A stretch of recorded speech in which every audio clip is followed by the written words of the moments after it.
चला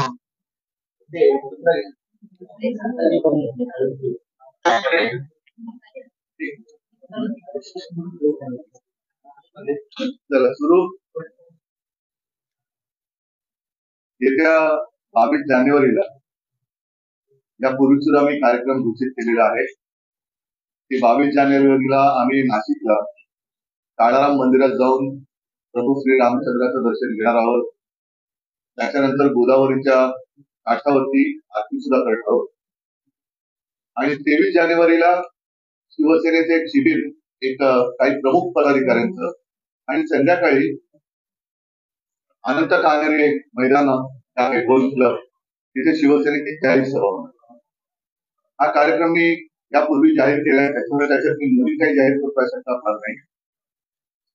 पण आम्हाला असं वाटतं की 22 तारखेला अयोध्येमध्ये जे राम मंदिराचं लोकार्पण होणार आहे आणि प्रभू श्री रामचंद्र अर्थातच रामचंद्र म्हणते का ते कधी एकटे नसतात, त्यांच्याबरोबर आपण जय सियाराम म्हणतो आणि राम लक्ष्मण सीता आणि परिणिती प्राण प्रतिष्ठा आहे.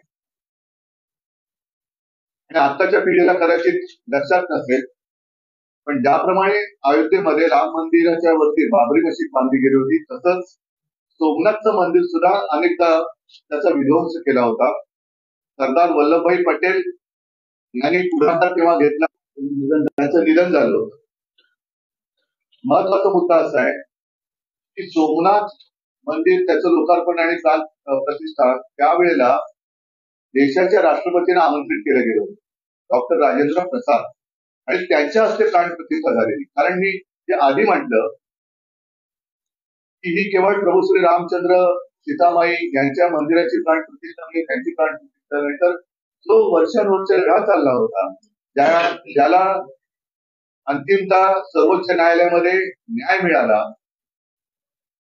म्हणजेच की देशाच्या प्राणप्रतिष्ठेच्या अस्मितेच्या प्राणप्रतिष्ठेची तो क्षण आहे आणि त्याला राष्ट्रपतींना सुद्धा आमंत्रित करावं अशी आमची मागणी आहे.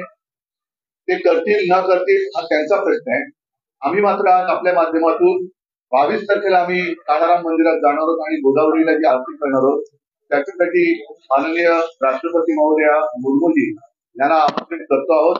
हे आमंत्रण आपल्या माध्यमातून तर आम्ही देतोच आहोत, मात्र आमचे खासदार सुद्धा जाऊन अगदी विस्तर सन्मानपूर्वक महामहोदया राष्ट्रपतीजींना हे आमंत्रण देतील. आणि आमची अशी प्रामाणिक इच्छा आहे की हा एवढा मोठा प्रसंग आहे, तिथे या देशाला राष्ट्रपती देखील आहेत आणि त्यांची सुद्धा महत्वाची भूमिका जशी त्यावेळेला डॉक्टर राजेंद्र प्रसाद यांनी निभावली होती किंवा त्यांना बोलवण्यात आलं होतं, तसं राष्ट्रपतीने तिथे बोलवलं असेल तरी त्यांनी तो त्यांचा विषय आहे. कारण शंकराचार्यांनी सुद्धा बोलवलेलं आहे आणि त्याच्यावरती शंकराचार्यांच्या प्रतिक्रिया सुद्धा सर्वजण ऐकतात. आम्ही मात्र याच्यात कोणतेही राजकारण न आणता आम्ही जो काही कार्यक्रम नाशिकला करतो आहोत, त्याच्यामध्ये राष्ट्रपती महोदयांना आज आपल्या माध्यमातून एक जाहीर आमंत्रण देतो आहोत. रितसर आमंत्रण सुद्धा आमच्याकडनं त्यांना जाईल आणि त्यांनी तिथे यावं ही आमची प्रामाणिक इच्छा आहे.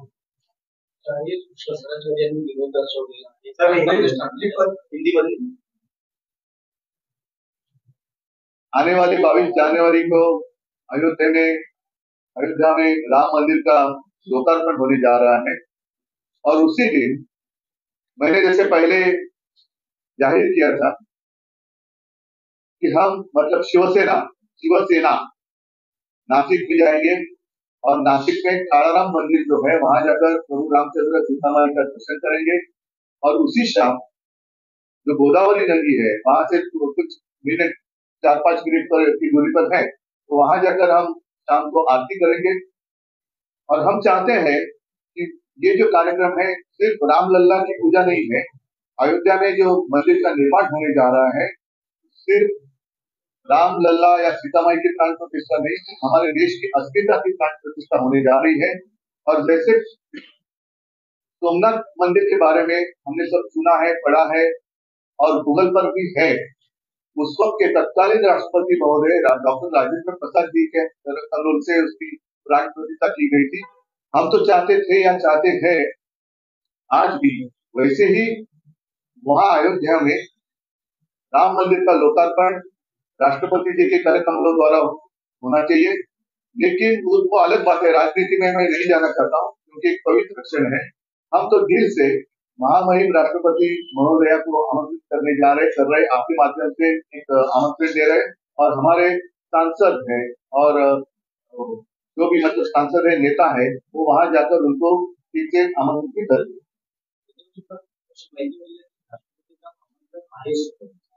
तसं शंकराचार्य पण आहे. पण राष्ट्रपती जसं मी म्हणून हा उल्लेख केला की त्यावेळेला राष्ट्रपतींच्या हस्ते प्राणप्रतिष्ठा केली गेली होती, तशी राष्ट्रपतींच्या हस्ते तिकडे व्हावी अशी आजही आमची मागणी आहे. आणि तिकडनं ते केल्यानंतर ते नाशिकला येऊ शकतं. पण राष्ट्रपती जसं शंकराचार्यानं बोलवलं, तर शंकराचार्यांचा असा आपण तो मुद्दा काढला, त्यांनी सांगितलं की आम्ही फक्त टाळ्या वाजवल्या जाणार का? आता त्यांचा प्रश्न आहे. कारण जर आपण हिंदू धर्म आणि हिंदुत्व मानत असू तर ज्याचं काम आहे त्यांनी केलं पाहिजे. राजकारणी जी लोक आहेत, नेते लोक आहेत, त्यांनी बाजूला बसलं पाहिजे. आमची काही हरकत नाहीये, बाजूला बसावं. आणि हा राष्ट्राचा जर का अस्मितेचा प्रश्न असेल तर राष्ट्रपतींचा असतो. शंकराचार्यांचा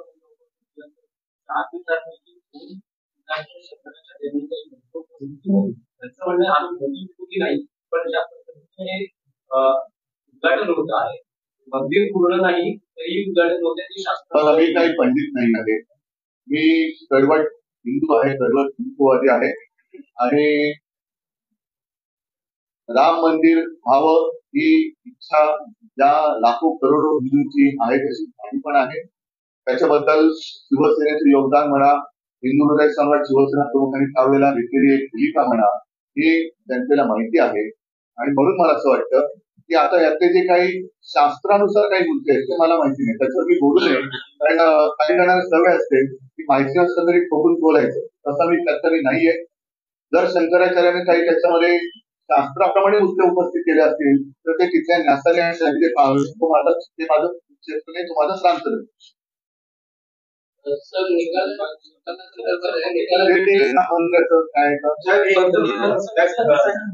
मराठी प्रश्न होता की मोदींनी म्हणलं आहे की 22 तारखेला संपूर्ण देशात दिवाळी सणाप्रमाणे हा सोहळा साजरा व्हावा. आपली काय प्रतिक्रिया? माझ्या मते त्या क्षणी दिवाळी साजरी करायला हरकत नाही, पण ती दिवाळी साजरी केल्यानंतर देशाचं जे काही दिवाळी काढले यांनी त्याच्याबद्दल सुद्धा चर्चा होणं गरजेचं आहे. त्याच्यामुळे दिवाळी साजरी जरूर करा, कारण राम मंदिर निर्माण होत आहे. पण राम मंदिराचं निर्माण केल्यानंतर ते दिवाळी वाजलेल्या गेल्या 10 वर्षात त्याच्यावर सुद्धा पुन्हा चर्चा झाली पाहिजे.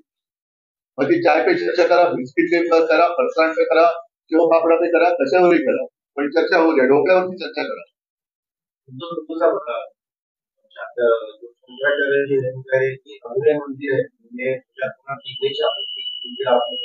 इसलिए मैंने कहा कि मैं कोई पंडित नहीं हूँ, मैं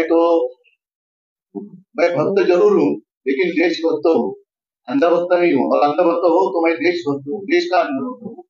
शास्त्र में मैं नहीं जाना चाहता. राम मंदिर होना चाहिए, मेरे पिताजी की भी इच्छा थी, हमारी सबकी है, आपकी भी है. और राम मंदिर का निर्माण होने जा रहा है, आनंद का क्षण है, तो खुशी तो मनानी चाहिए. लेकिन शास्त्र में क्या लिखा है और उसके अनुसार कैसे होना चाहिए, सलाह मशवरा होनी चाहिए, सलाह मशवरा होनी चाहिए. और मैं मानता हूँ जो भी जिसने किसी ने ये मुहूर्त या तारीख तय की होगी तो उन्होंने जो पंडित है उनके साथ सलाह मशवरा की होगी.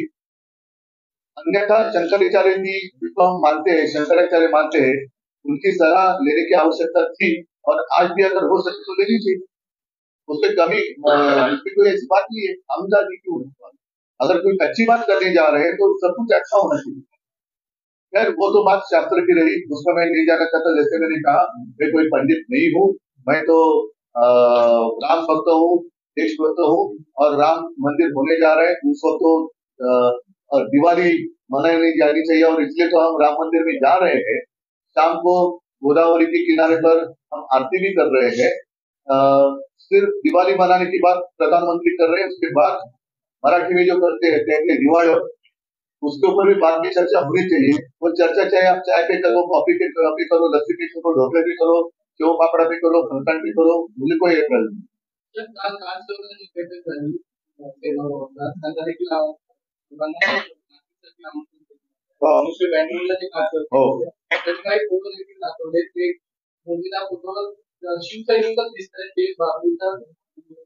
नक्कीच, आणि त्यांचं योगदान मोठं आहे, त्याला विसरता येणार नाही.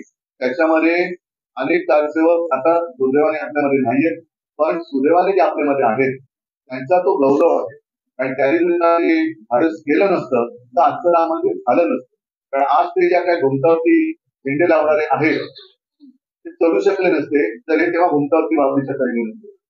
त्याच्यामुळे झेंडे लावायला अनेक येतात, पण जेव्हा लढण्याची वेळ असते तेव्हा आपण कुठे होता हा प्रश्न, त्याचं उत्तर कोणाकडे नाही. आज जे झेंडे लावतात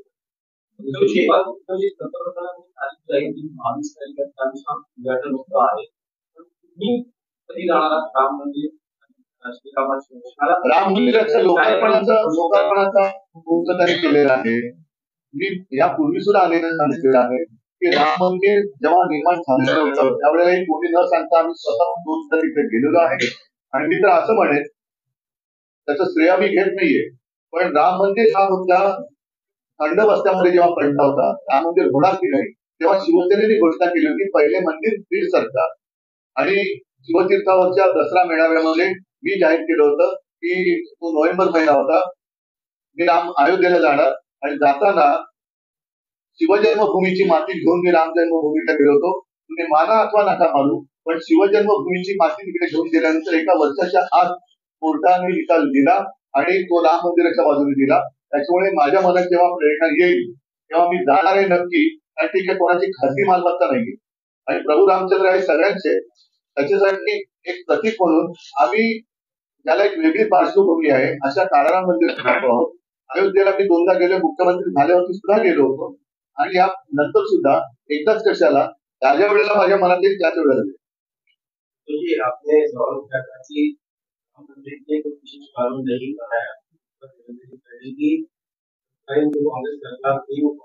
किसने कहा? उनका क्या संबंध इससे? उनकी उम्र कितनी थी उसको? आपके आज के इश्यूज है जैसे आप कह रहे हो कि देखो, उनका अज्ञान दूर करने के लिए दूर करना मेरा काम नहीं है. कुछ लोग ऐसे होते हैं कि अज्ञानी होते हैं, उनको पीछे गुरु मिलना चाहिए, तो उनको अच्छा गुरु मिलो. ये मेरी काम, प्रभु रामचंद्र की काम.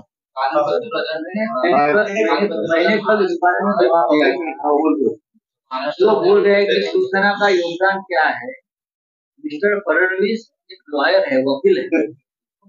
जाइए लखनऊ में जो स्पेशल कोर्ट बना था बाबरी के बाद, उसके चार्जशीट में सभी आरोपियों के नाम दिए हैं. लगभग 1000 से भी ज्यादा आरोपी है. उसमें ज्यादा से ज्यादा नाम शिवसेना नेता और शिव सैनिकों के वहाँ रिकॉर्ड है. अडवाणी जी पण ते आमंत्रित करत नाही. आणखी काय बोलायचं?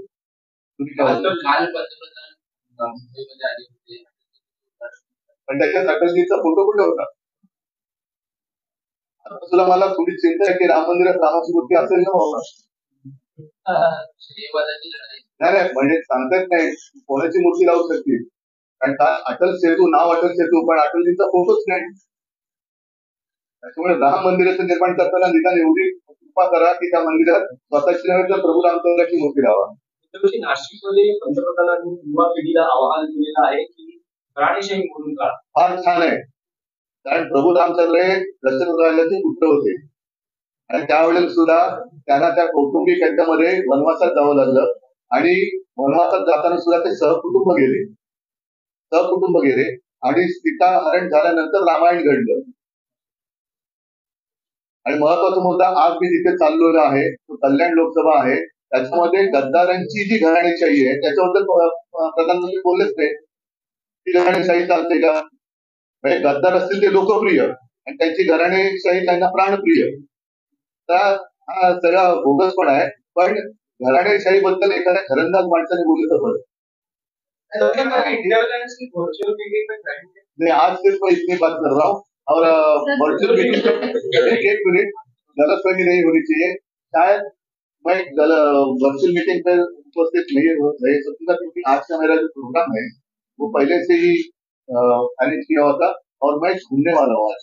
तो घूमते घूमते बात करना ठीक नहीं, तो तभी मैंने बता दिया कि शायद मैं आज वर्क नहीं कर सकूंगा, तो इसमें कोई गलतफहमी की बात नहीं हुई. विधानसभा अध्यक्षांनी ते नंतर बोलू. त्याच्याबद्दल आम्ही ऐका या सगळ्या मुद्द्यांवरती आम्ही मला तर 16 तारखेला एक व्यवस्थित प्रेस कॉन्फरन्स मोठी घेणार आहोत, त्याची सुद्धा माहिती तुम्हाला आज उद्या आम्ही देऊ. ठीक आहे. आणखीन काय पंतप्रधानांचा दौरा बिवरा काय बोलायचं हा आता त्यांनी जे 2 विरोध आवाज तुम्हाला दाखवतो पंतप्रधानांच्या दौऱ्यात तुम्ही काही महत्वाच्या गोष्टी सोडल्या तर त्याच्यात त्यांनी काल काय म्हटलेलं आहे की त्यांनी फक्त तिजोऱ्या भरल्या. आजूबाजूला 70,000 कोटीचे घोटाळे तुमच्या होते, त्या तिजोऱ्या कोणाकडे त्या चाव्या तुमच्याकडे आलं होतं. आणि ह्याच्या खाली आहे की मुंबई पालिकेच्या मुदत ठेवीमध्ये 5,000 कोटीची घट. आता या तिजोरीतले पैसे कोणी काढले, कोण राज्य करते, त्याच्यानंतर ह्याचा सुद्धा एक पर्दाफाश करणं गरजेचं आहे. ह्याचं तुम्ही जास्त बोलणार तर नंतर बोलेल, पाहिजे आता एवढंच बरं ठीक आहे, जास्त काय असं की खाते थोडं तरी विचारा. पण पुन्हा सांगतो की आम्ही पवित्र भावनेने देशाच्या महामहिम राष्ट्रपतीजींना 22 तारखेचं आमंत्रण देत आहोत आणि तिकडे यावं. त्यांच्या हस्ते ती पूजा आम्ही करू. आम्ही पाहिजे कोणी त्या फोटोमध्ये येणार नाही, त्यांचा एकट्याचा फोटो येईल. पूर्णपणाने एका पवित्र भावनेने देशाच्या राष्ट्रपती म्हणून आम्ही त्यांना महत्व देत आहोत, आमंत्रण देत आहोत. आणि राष्ट्रपती म्हटल्यानंतर मान मान सगळा जो काय तो तसा देशाचे जे राष्ट्रपती आहेत त्या तसा तो राखला गेला पाहिजे. गर्दीतल्या एक असं आम्ही करणार नाही आहोत. ठीक आहे. त्याचा काही संबंध सांगतो आता तेव्हा 16 तारखेला या ना. आता सगळं बोलून टाकलं की 16 तारखेला आम्ही हे बोलणार तुम्ही या.